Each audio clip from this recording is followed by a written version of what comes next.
Buonasera e ben ritrovati con l'informazione flash di News Sicilia, i principali titoli del pomeriggio. Dopo diverse ore si è conclusa la fase parossistica dell'Etna. L'aeroporto di Catania sta tornando gradualmente alla sua normale attività. Dalle 22 sarà pienamente operativo.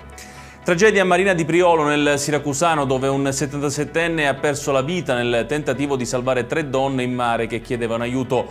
Durante il salvataggio il pensionato è purtroppo annegato, mentre le 3 donne sono riuscite a tornare a riva. Sarà Giuseppe Lagangasenzio il nuovo direttore generale dell'ASP di Catania. Dopo la revoca del divieto di esercitare l'impresa in ambito sanitario per via del suo coinvolgimento nell'inchiesta Nemo Sud, per la quale si era dimesso da commissario, Lagangasenzio torna a dirigere l'ASP Etnea. Al via da domani alle 10 la campagna abbonamenti del Catania Football Club per la stagione di Serie C 2024-2025. Il club ha reso noto che gli abbonati della scorsa stagione potranno usufruire di prezzi agevolati. E chiudiamo con il meteo. Domani prevista una nuova giornata di caldo in Sicilia, cieli sereni con qualche nuvola sparsa in tutta la regione, temperature in aumento con le massime che in alcune località si avvicineranno ai 40 gradi.